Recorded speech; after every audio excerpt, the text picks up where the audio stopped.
Hi, this is Mukhtar from codingmoney.com, and in this video we're going to save form data from ReactJS into MongoDB Database. We've already done input validation for this form in my last video. If you want to learn how to create and validate this form, then I highly recommend you watch my last video on my YouTube channel, youtube.com/codingmoney, and find the video titled React Bootstrap Form Validation Example. It was actually one of my subscriber, Anshul Manapur, who requested me to make a video where you send data to database through backend. By the way, I read and respond to all comments, so feel free to leave me a comment. By the end of this video, you will be able to handle form submit, post data to the endpoint API, and perform backend data validation and saving data into the MongoDB using mongoose. So let's get started.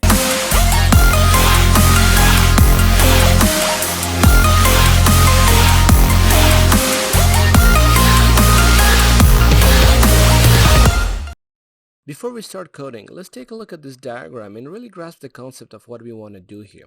So after the user fills out the form, and as soon as the user clicks the submit button, a function will run called the handle submit. This function checks if the input data is valid, and if it is, I want to call another function called a register user with the form data passed into it as an object. This function, a register user, will post a request to the backend API endpoint, API/users/register. In the meantime, we'll show a loading icon to let the user know that the request is being handled. Here at the backend, we'll have a specific function that will handle this request and perform further server-side validation.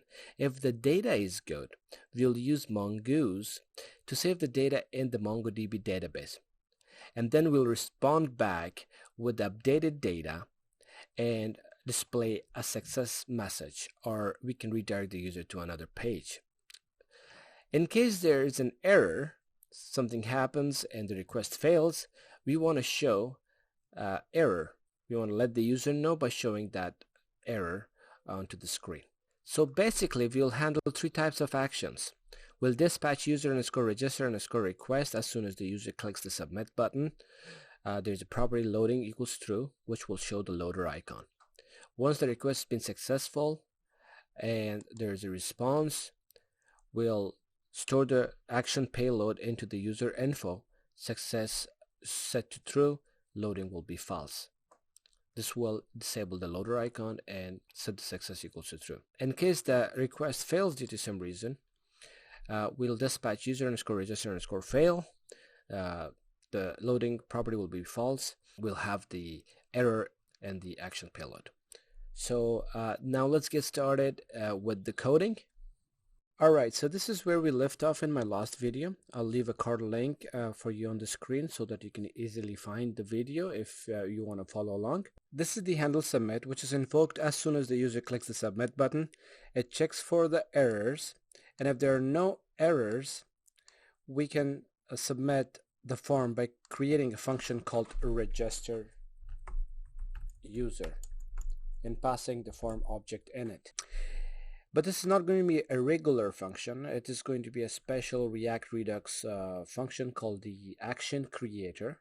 Redux is a separate topic which is beyond the scope of this video. I'll explain it a little bit but won't go into details, otherwise the video will be too long. So the way we call such a function, we need to use dispatch from React Redux. So let's import that from React Redux over here. Import useDispatch from React Redux. We need to create a variable called dispatch and call useDispatch over here. And then we need to pass this function into this special function called dispatch. This is how we call the action creator from ReactJS using React Redux. I have all my actions related to user actions in a file called user actions, which is inside a folder called actions. Make sure you install the axios, Redux, and React Redux, redux-thunk, all these npm packages in your project, because that's what we're using here. And these are the constants. As you can see over here, it's already been defined in a file called constants. The register user function that we have called over here is not created yet, so let's go ahead and create that over here.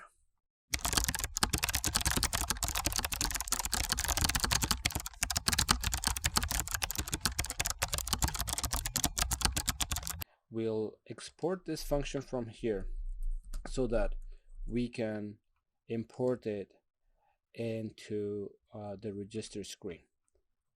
So we'll import it over here at the top. Import register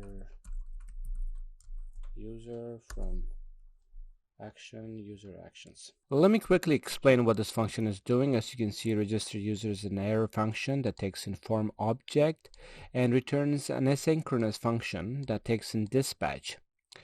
And so we use that dispatch from React Redux to dispatch an action type called user register request. This is the first action, as we discussed. This is when we're going to show the loader. We have an object called config that has headers, another object inside it with the content type application /JSON. This is where we make our request to the API endpoint, API users register using axios. And since this is asynchronous function, we pass the await keyword over before that, and we pass the form object inside this post request along with the config. The response that comes back is stored in the data variable, and then we dispatch the user register success, because until this point everything is good, so the data is passed into the payload. In case there is an error, we dispatch the user register fail action type, and in the payload we pass the error message and the payload. That's it for the register user action creator. Now we need to create the register user reducer function. I'm going to go ahead and pause the video, type this reducer function to save us some time. This is a typical reducer function. It takes in a state and action. We switch over the action type. As you can see, there are 3 action types. This may look familiar because we already discussed it in the diagrams. As you can see, user register request has loading true, user register the same. You can see over here, loading true, success will have a success true, and the user info will have response data that comes back from this request, and because we pass the data into the payload, and this is how it will be available in the Redux store. And in case the user register fails, we'll have the loading false, error will have the error message. That's it for the user register reducer. I've exported this function so that I can import it into the store, the Redux store. And the way we can do that, I already have that set up, store.js. As you can see, I've imported user register reducer from the reducers, user reducer, and I passed it here as the user register into the Redux state. Let's quickly recap what we have done so far by taking a look at our diagram. We have handled the React front-end side of things. Now, when the user fills out the form and clicks on the submit button, we're able to send the request to the Backend API endpoint. Now this endpoint does not exist. We need to take care of this API /users/register API endpoint in the backend using NodeJS and Express server. and also save the data into the database. And also we need to handle the response that comes back from the server to the React. I've gone ahead, typed the function to save us time. I'm gonna explain what this function does. So in the backend, register user is the function that is responsible for handling all the requests that comes to API/users/register endpoint. I'm using async handler over here, which is a middleware. You can install it. The npm package is called express-async-handler. It's a middleware that does the error handling for you so that you don't have to write the try-catch block in every function, which is a very good time saver. Since I'm using the Google sign-in OAuth flow, here I'm finding the user by ID who just signed up using the Google sign-in. Here I'm checking for the user. If the user exists in the database, then what I'm doing is that from the request that just came in, from the body, I'm going to get all the fields, the date of birth, gender, location, occupation. This is all coming from the front end, from the form. This is the form object that we passed into that action creator.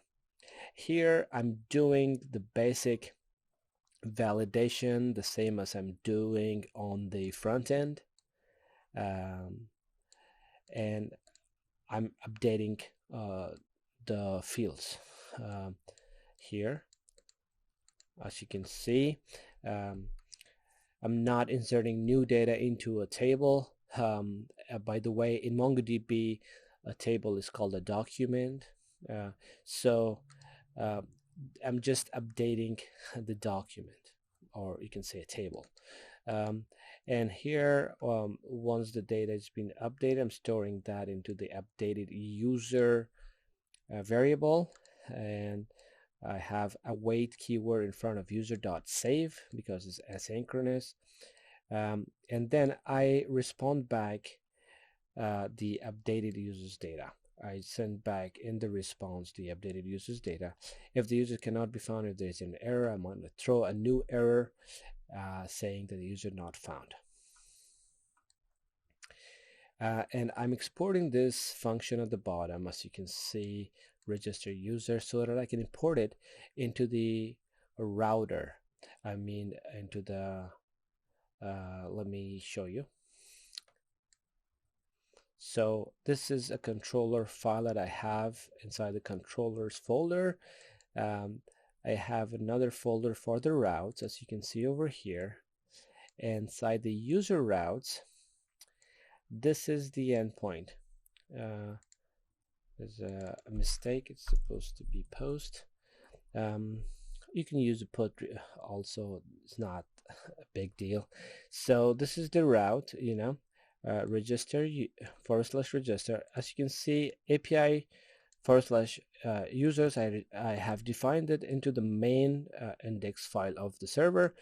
I just need to put register over here, and as you can see, the function register user, I have imported it into this file from the user controllers, which is used inside of the server.js, as you can see over here.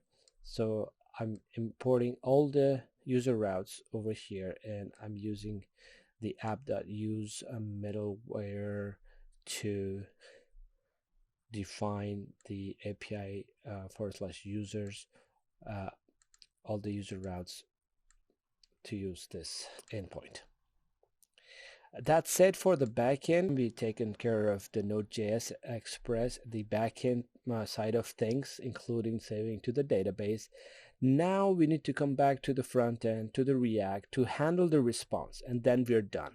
Before I show you how to handle the response coming back from server in React, I wanted to show you the user model in the backend, because you might be wondering what this user came from, right? User.find by ID.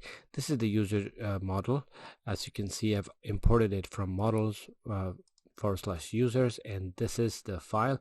This is the syntax for creating a user model, or you might say a schema. As you can see, I'm using schema from Mongoose, and this is the syntax for the table or the MongoDB document, as you can see. And at the bottom I have that mongoose.model users, and I'm passing user schema and exporting that as a user. Let's do a quick test of what we have done so far. I'm using the Redux dev tools to access the Redux state. And as you might have already guessed, user register is the piece of state that we need to pay particular attention to.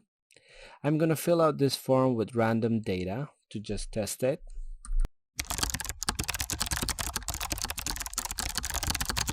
When I submit, you see there's a user register request, and then we get the user register success.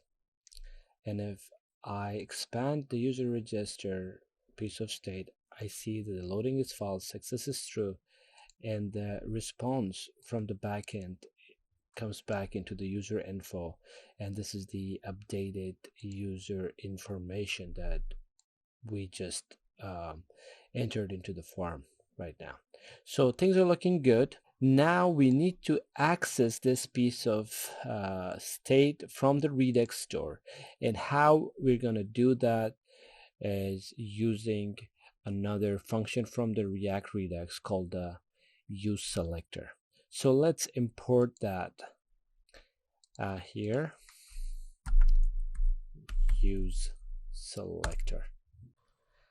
I'm also going to import useNavigate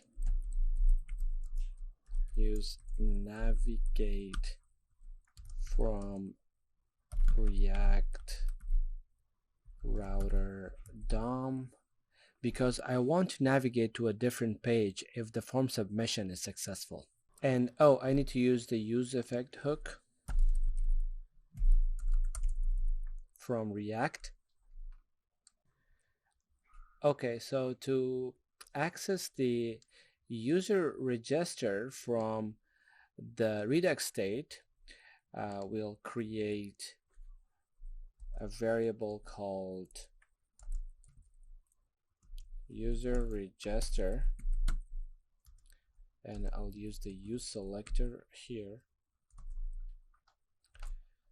I need from state the state dot user register, and I'll extract loading error user info success from the user register. I'm going to use the useEffect hook passive function. Here I'll check if user info, if the user info is defined and success is true, then I want to navigate to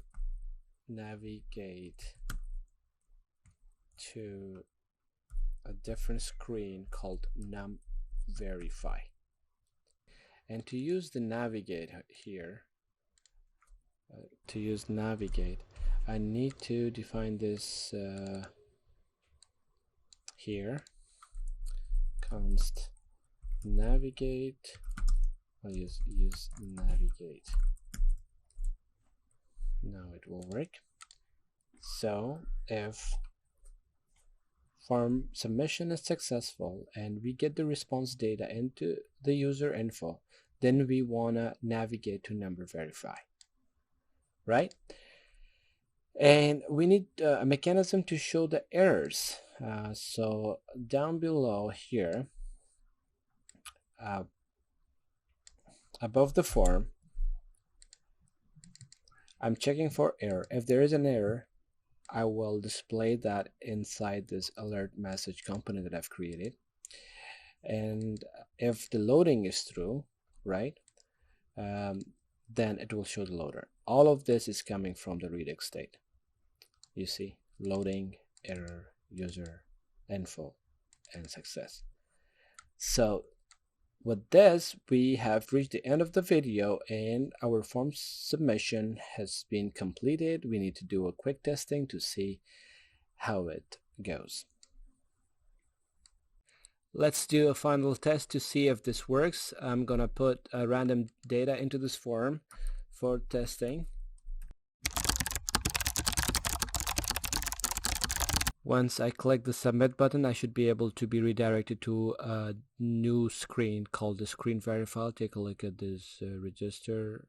If I click on submit, I see the loader and I am redirected to this screen called num verify. Let me verify the data is being stored in the database correctly. As you can see, the data is in the database, in fact. So we're done with this video. As you can see, SMS Bing is a real project that I'm working on currently, and once completed it will go live on the internet so that anyone can use.